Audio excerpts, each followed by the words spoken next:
m'entendez tous, ça va? Le micro est bon. Alors en 20 minutes, tracer l'histoire de la Loire ou quasiment, c'est mission impossible. Je vais essayer d'y aller à grands coups de serpe et vous prendrez ce qui peut vous être utile pour votre débat. Alors tout d'abord, partir d'une position d'historien qui est de dire que la Loire est tout sauf un don de la nature. La Loire est une construction humaine, ce que j'essaie de vous montrer. La Loire est faite de ce que les hommes veulent en faire. Donc je crois que ce n'est pas du tout le don du Nil d'Hérodote pour l'Égypte. C'est tout à fait autre chose, j'espère pouvoir vous le montrer. La géographie propose, mais c'est l'histoire qui dispose. Alors si l'histoire dispose, elle dispose de 4 usages successifs du fleuve, me semble-t-il, qui recouvrent des périodes plus ou moins longues. La plus longue étant celle qui mènerait des origines bien inconnues de Nantes au XVIIe siècle. Pourquoi une si longue période? Parce que je crois que ce qui fait l'unité de cette longue période, c'est l'utilisation de la Loire comme moyen de défense. Comme moyen de défense, et tout simplement un site, en l'occurrence pour Nantes, un site d'abri relativement. Il y a des îles, on peut se protéger. Et c'est aussi une prise de risque. C'est à la fois un moyen de défense et une prise de risque. Pourquoi? Parce que la Loire a des contraintes. Elle a des crues, vous le savez bien. On les connaît jusqu'à la prochaine, sans doute la grande que tout le monde attend. On verra bien si c'est efficace, ces protections prises. En tous les cas, les deux dernières que la mémoire collective a bien retenues, c'est celle de 1904 et celle de 1910. Mais elles ne traumatisent pas outre mesure les Nantais, pas plus que le tsunami de 1799 que tout le monde a oublié. C'était le scoop de la soirée, mais bon, donc voilà. Donc, il était à usage restreint. Bon. Donc, des risques, les crues. Des risques aussi liés au franchissement, puisque vous savez sans doute que pendant très longtemps, la Loire n'a été franchissable qu'en bateau. Je ne vais pas vous assommer de dates, ça ne servira à rien, mais pour vous donner un ordre de grandeur, une inflexion, il faut attendre la fin du XVIe siècle pour qu'on ait le premier pont de pierre construit à Nantes.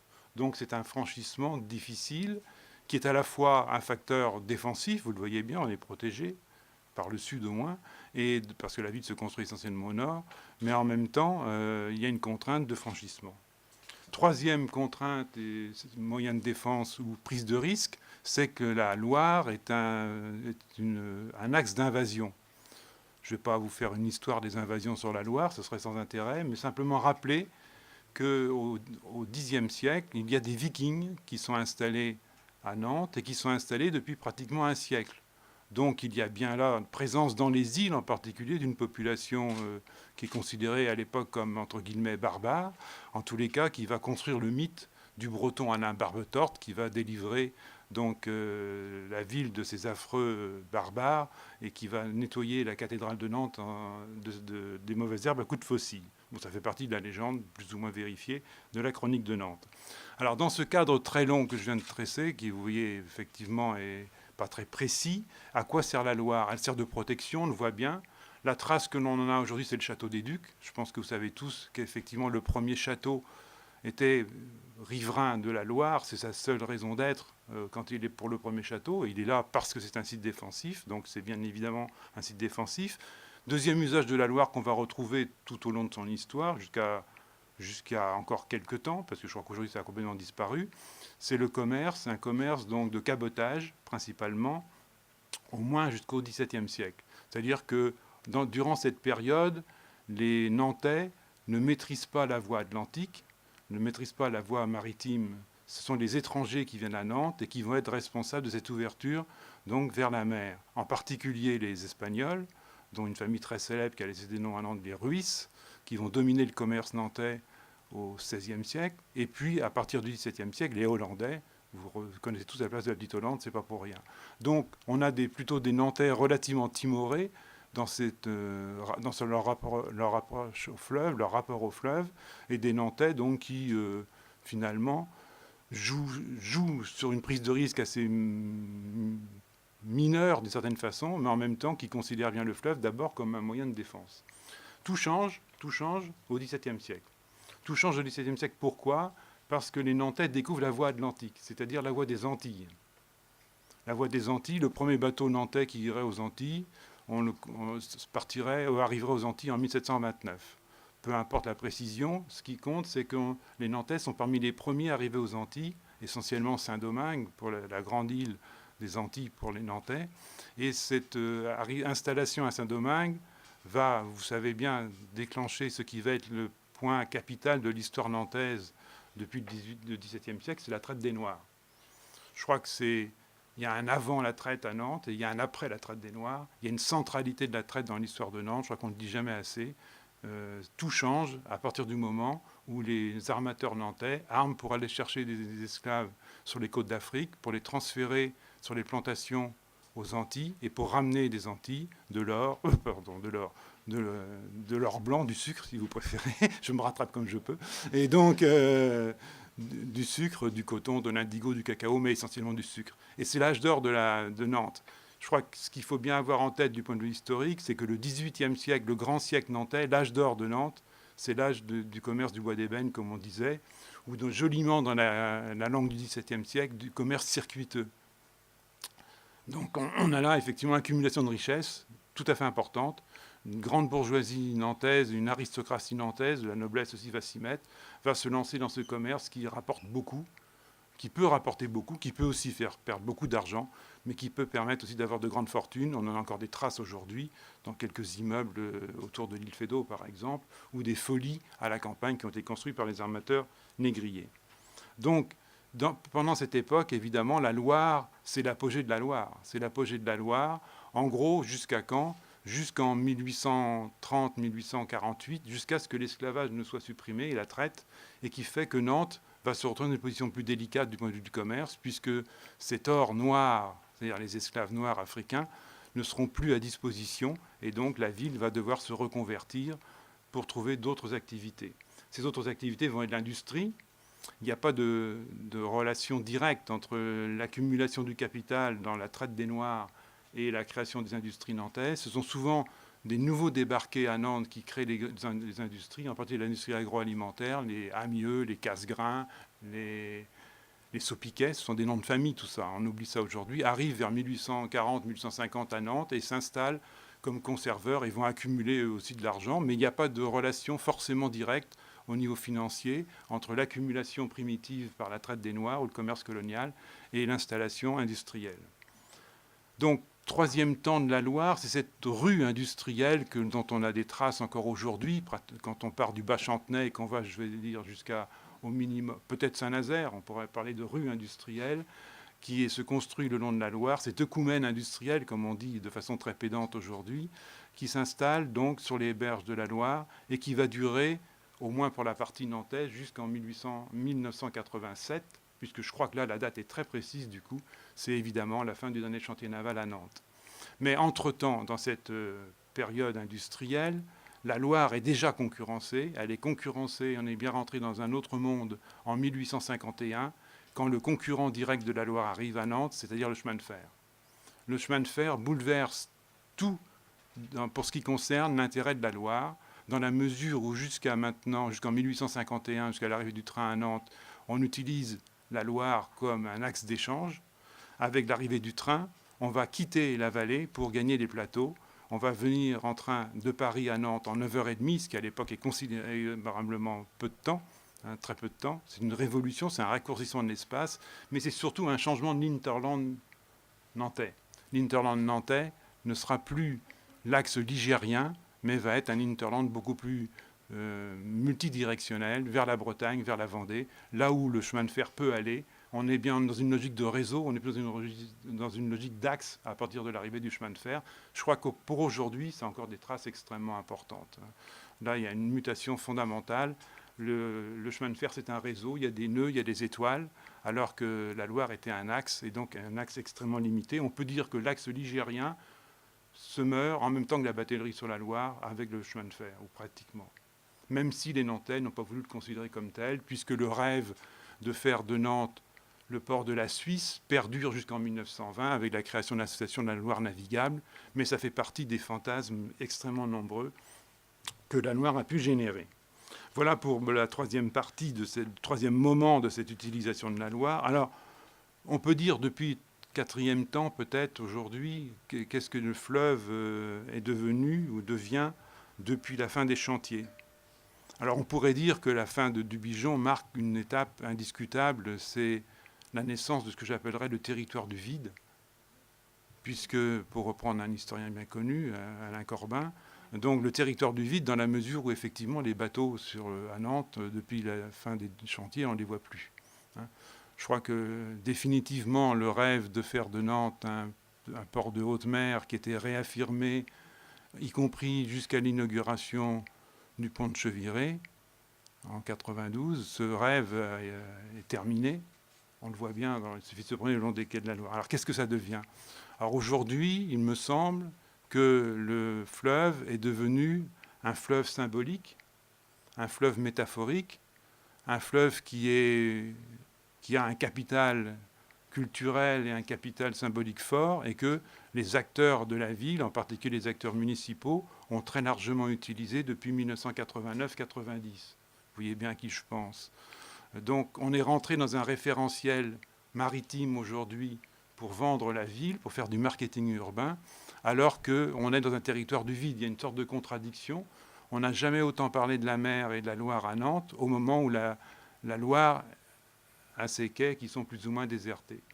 Donc le politique s'est emparé du référentiel maritime. On avait déjà commencé un petit peu avant 89. Le département était inférieur, il est devenu atlantique dans les années 60. Le club de football, et ce n'est plus le club de football de Nantes, c'est le club de football Nantes-Atlantique. J'ai parlé du département. L'aéroport est devenu aussi atlantique. Il faut être atlantique pour exister. On essaie de retrouver quelque part le fleuve perdu, la porte océane qu'on avait pratiquée largement au XVIIe, XVIIIe siècle pendant l'âge d'or. Donc, qu'est-ce qu'on fait de tout ça? On peut voir, vous pouvez le voir aussi bien que moi en tant qu'observateur du contemporain, que le fleuve aujourd'hui est représenté par des artefacts. L'association dont le président est ici présent n'a pas réussi à faire revenir l'eau dans la ville après les comblements engagés en 1924. Vous avez comblé la ville sans que les Nantais ne se battent beaucoup pour conserver la Loire autour des villes. Ça a été un comblement qui s'est fait sans opposition, ou presque, sauf le fait utile. Et donc aujourd'hui, on a mis de la pelouse à la place de l'eau sur le quai Turenne, par exemple. On a fait comme si l'eau était dans la ville alors qu'elle n'y est plus. Et je prendrai d'autres exemples d'utilisation symbolique et métaphorique du fleuve. Le spectacle de Royal de Luxe se termine très souvent maintenant devant le quai de la Fosse. Le petit géant qui est parti en 2000 avec sa girafe pour l'Afrique, c'était tout à fait symbolique. Les Nantais sont un peu passés à côté du sens. Le petit noir qui repart vers l'Afrique, c'est un retournement des choses. Et donc ce petit noir, il part d'où? Il part du quai de la Fosse. Et en face, vous avez une masse de population qui se presse pour voir partir le petit noir. Je vous rappelle que c'était là qu'avait le plus beau des spectacles qui était offert à Nantes avant, le lancement des navires. Donc on est bien dans quelque part un parcours complètement métaphorique, une Loire de substitution. On pourra en trouver d'autres exemples. Le mémorial de la traite des Noirs. Ce n'est pas le mémorial de la traite des Noirs, c'est le mémorial de l'abolition de l'esclavage. Je trouve que c'est une remarquable politique symbolique. On a réussi à faire d'un passé qui était jugé infâme, un passé extrêmement difficile à supporter, puisque Nantes était pendant 2 siècles la capitale de la traite négrière en France, un des plus grands ports négriers d'Europe. Aujourd'hui, en construisant un mémorial, non pas à la traite des Noirs, mais à l'abolition de la traite des Noirs, à l'abolition de l'esclavage, alors que Nantes n'a été tout sauf une ville abolitionniste. On a retourné l'image et on a fait d'un passé qu'on ne voulait pas voir, un passé qui aujourd'hui est symbole d'ouverture. Ouverture comme la Loire, etc. Vous voyez pourquoi. Donc le mémorial est sur les bords de la Loire, évidemment. Donc peut-être que je vais m'arrêter là pour dire, je vais respecter mon temps, je pense, à peu près, que les usages post-industriels de la Loire me semblent pour le moment très symboliques, très métaphoriques, mais que toute métaphore n'a de prise que si le lecteur de la métaphore est en connivence avec celui qui l'émet. Première question, c'est donc on revient sur cette période de la prospérité liée au commerce triangulaire. Est-ce que on parle souvent de la comparaison Nantes et d'autres villes, en particulier Bordeaux? Y a-t-il une spécificité nantaise? Est-ce que en fait quel enseignement peut-on tirer de la comparaison avec Bordeaux et d'autres ports estuariens? Est-ce que Nantes est vraiment spécifique ou est-ce Alors, il y a une spécificité nantaise, d'abord parce que c'est de loin le plus grand port négrier. Pour donner un ordre de grandeur quand même, 1500 expéditions négrières montées à partir de Nantes, armées à partir de Nantes, donc 17e, 18e siècle, jusqu'en 1830.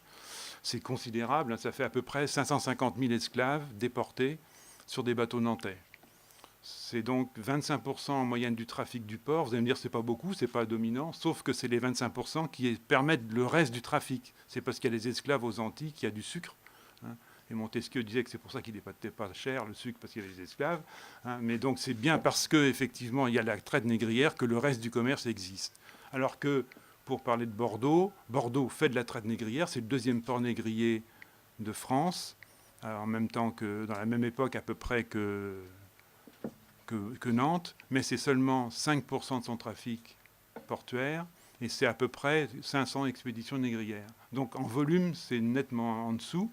Et surtout, le choix qui est fait par la bourgeoisie et l'aristocratie de la Gironde, c'est de s'installer aux Antilles. C'est-à-dire qu'ils vont être très vite dans une économie de rente, alors que les Nantais sont dans une économie plutôt spéculative. Je m'explique. Les Nantais font de la traite négrière comme un peu on jouerait au loto ou à la loterie nationale ou un sport qui peut rapporter gros mais qui peut faire perdre beaucoup d'argent. Les négociants bordelais achètent plutôt des plantations aux Antilles, ce qui permet d'assurer au port un retour des matières tropicales à Bordeaux. Donc ce qui fait que la pérennité économique à Bordeaux est plus garantie, plus sûre, plus assurée qu'à Nantes. Alors, ils ne mettent pas autant les mains dans la traite des Noirs, si je peux dire, mais ils utilisent largement le même système esclavagiste dans les plantations de Saint-Domingue. C'est-à-dire qu'à peu près la moitié des terres de Saint-Domingue sont propriétés de Bordelais. Je ne sais pas si j'ai répondu complètement, en rajoutant peut-être un point, c'est que la spécificité vraiment nantaise en dehors du volume et de la durée, c'est le fait que les Nantais continuent à faire de la traite alors qu'elle était interdite. Ça, c'est le seul cas en France. Pendant 15 ans, Nantes continue à vendre des esclaves noirs alors que la traite est interdite depuis 1818. On n'est pas très loin. En 1818, on va faire de la traite jusqu'en 1830 au moins. Peut-être même un petit peu plus loin, de façon interlope, c'est-à-dire de façon secrète. Et ça jette le discrédit à terme sur Nantes. Et c'est important pour la reprise des choses, puisqu'au moment où Bordeaux arrête de faire de la traite, dans un cycle colonial nouveau qui s'ouvre en 1840-1850, ils vont retourner faire, les Bordelais, du commerce vers l'Afrique, chose que feront plus difficilement les Nantais, puisque quand même, ils traînent derrière eux une image qui n'est pas tellement reluisante, quoi. Bon, c'est un peu les particularités que je vois comme ça, à comparer deux villes qui sont effectivement extrêmement intéressantes à comparer, puisque le site, la situation, les conditions historiques sont souvent très proches. Une autre question. Au XXe siècle, donc on est dans la période récente, les activités portuaires se sont développées à l'aval de Nantes, sur la zone de Montoire, Donge, etc. Pour certains, c'est le même port, c'est Nantes, Saint-Nazaire. Voilà. Mais comment les acteurs économiques nantais, qui ont vu décliner leur port, puisque ça se développait à l'aval, ont-ils vécu ce déplacement et ce transfert, y ont-ils participé? Quelle a été la réaction des acteurs économiques nantais sur ce développement à l'aval? D'accord. Alors, je crois qu'on peut, sans faire un long discours historique, on peut revenir sur les 3 étapes des relations entre Nantes et Saint-Nazaire. D'abord, Saint-Nazaire est une création de Nantes. C'est les Nantais qui ont voulu créer Saint-Nazaire pour avoir un avant-port. Un avant-port, ça veut dire effectivement un lieu sur lequel on a le pouvoir. Donc en 1837, quand on décide de créer Saint-Nazaire, qui est une création totalement artificielle, donc c'est les Nantais qui sont à la manœuvre. Donc première étape, c'est une période de domination. Quand le chemin de fer arrive à Saint-Nazaire, là encore 1857, donc 6 ans après Nantes, les Nantais, et création du bassin de Saint-Nazaire, les Nantais rentrent dans une ère de concurrence avec Saint-Nazaire. Une concurrence qui va s'exacerber dans la mesure où il y a envasement du chenal de la Loire et les bateaux à fort tirant d'eau ne peuvent pas arriver jusqu'à la fosse. Donc ils vont s'arrêter très tôt, ils vont s'arrêter pour une partie à Saint-Nazaire et la Chambre de commerce est extrêmement inquiète, d'autant qu'entre 1860 et 1890, grande dépression économique, le port décline. Donc la réaction, pour répondre précisément à la question, ça va être de créer un canal latéral à la Loire, c'est le canal de la Martinière qui est ouvert en 1892. C'est une réponse à la concurrence de Saint-Nazaire. Et puis, Ce canal ne marche que pendant 10 ans, ça devient ensuite un cimetière à bateaux. Ce n'est pas un bon choix qui a été fait, d'autant plus qu'on a des moyens de dragage du chenal qui sont beaucoup améliorés entre-temps. Donc, on va passer d'une période de concurrence à une période de cohabitation. Cohabitation qu'on peut très bien cerner en 1917, dans quelque chose qui n'est pas tellement rappelé souvent à Nantes, et c'est un peu dommage, c'est que la Chambre de commerce de Saint-Nazaire et la Chambre de commerce de Nantes se mettent d'accord en 1917, en pleine guerre mondiale, pour se rendre aux États-Unis, pour convaincre les Américains de choisir le site de Saint-Nazaire et de Nantes comme port de débarquement. Et c'est pas rien, parce que les Américains arrivent avec énormément d'hommes et de matériel. Et donc ils vont surtout construire, les Américains, toute une logistique entre Nantes et Saint-Nazaire, et je dirais que c'est presque eux qui développent la notion d'estuaire. C'est-à-dire qu'ils vont doubler la ligne de chemin de fer, on est à voie unique jusqu'à l'arrivée des Américains, tout ça en 2 ans. Ils vont doubler la voie de chemin de fer, ils vont construire un entrepôt de carburant à Donge, ça vous dit quelque chose pour la suite, entrepôt de carburant à Donge, une réserve d'eau à Montoire, une usine d'armement à Montoire aussi, donc ils créent pratiquement à l'échelle de l'estuaire une logistique qui n'avait jamais été faite jusqu'à maintenant. Donc quand il y a eu rapprochement des 2 chambres économiques, des 2 chambres de commerce, pardon, il y a en même temps donc création, invention, si on peut dire, au sens archéologique de l'estuaire. Je crois que c'est quelque chose qui est intéressant à reprendre, parce que vous le voyez encore aujourd'hui ici, il suffit de se promener sur les quais de Nantes, on voit les quais construits par les Américains. Cette technique de croisillon que l'on voit, c'est une technique américaine. Et donc, c'est les conséquences de cette cohabitation entre les 2 chambres de commerce pendant au moins 2 ans. Et la suite logique, évidemment, pour finir la réponse à votre question, c'est la création du port autonome, qui est Nantes-Saint-Nazaire, et puis peut-être plus loin encore, un petit peu après, la création de la métropole d'équilibre Nantes-Saint-Nazaire dans le cadre de l'Oréam et le livre des merveilles d'André Vigarier, par exemple. Donc les Américains ont participé à l'aménagement de l'estuaire. Oui. On peut dire ça. Moi, je voudrais revenir sur les périodes de prospérité à la fois commerciale et industrielle. En fait, il y a eu, à partir de la prospérité du XVIIIe, il y a eu une bourgeoisie commerçante et financière qui s'est créée. Et au XIXe, est-ce que cette bourgeoisie a investi dans l'industrie, ou bien est-ce qu'on a vu apparaître une autre forme de bourgeoisie? Est-ce que ces 2 bourgeoisies se causent et participent de l'aménagement de la Loire? Alors, c'est difficile de répondre simplement parce que Nantes reste une ville négrière, c'est-à-dire que c'est difficile de rentrer dans les secrets de famille. Donc il y a eu quand même une grande thèse qui a été faite, il faut la citer, c'est celle d'Olivier Grenouillot qui s'appelle L'argent de la traite.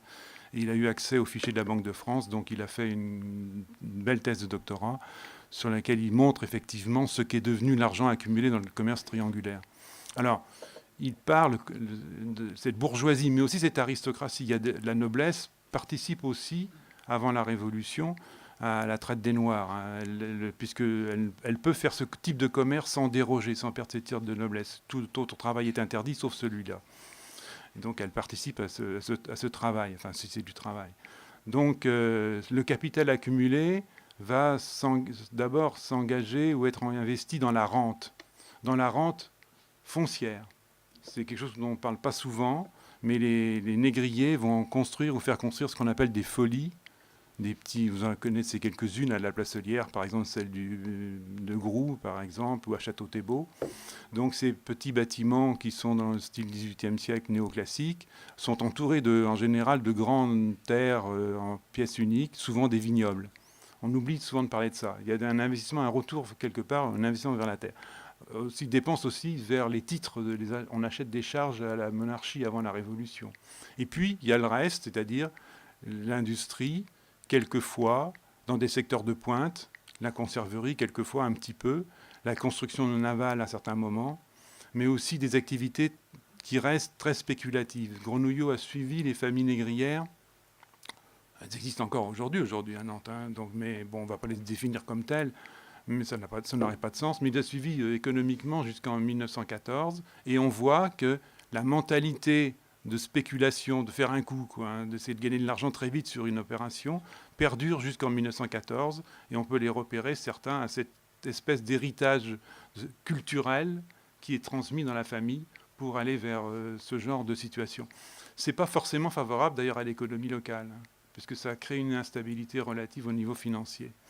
Ce que j'ai dit tout à l'heure, et que tu me donnes l'occasion de repréciser, c'est que l'industrialisation du 19e siècle à Nantes est très largement le fait de capitaux extérieurs. C'est-à-dire qu'il n'y a pas, comme dans un schéma marxiste qui serait simple, il y aurait une accumulation du capital, puis investissement de ce capital commercial dans des capitaux industriels. C'est pas si simple que ça, dans la mesure où beaucoup d'industriels arrivent de l'extérieur et sont un peu les fils de leurs œuvres, enfin, les self-made men, quoi, hein, ceux que j'ai cités tout à l'heure. Et on réussit assez vite au 19e siècle à Nantes sans avoir des parents extrêmement riches. Donc il y a un renouvellement des élites et qui va aboutir à une fusion des élites dans les années qui précèdent la guerre de 14-18 et a fortiori après. Dans les années 20, si on regarde des lieux de pouvoir, on pourrait retrouver, je sais pas, les associations genre Rotary Club à l'époque, etc., on pourrait retrouver des gens qui sont issus de ces différents milieux. Il y a une fusion des élites, comme en France en général, on se retrouve à peu près de part et d'autre de la Première Guerre mondiale. Merci. Dernière question. Dans toutes ces évolutions des interventions des acteurs sur le développement de l'estuaire, sur l'aménagement de l'estuaire, si on arrive maintenant à la période récente, on a l'apparition de nouveaux acteurs, à côté des acteurs traditionnels. Je pense par exemple aux protecteurs de l'environnement ou aux collectivités territoriales qui auparavant n'intervenaient pas du tout. Qu'est-ce que ça donne dans le jeu de l'aménagement de l'estuaire? Question redoutable pour un historien.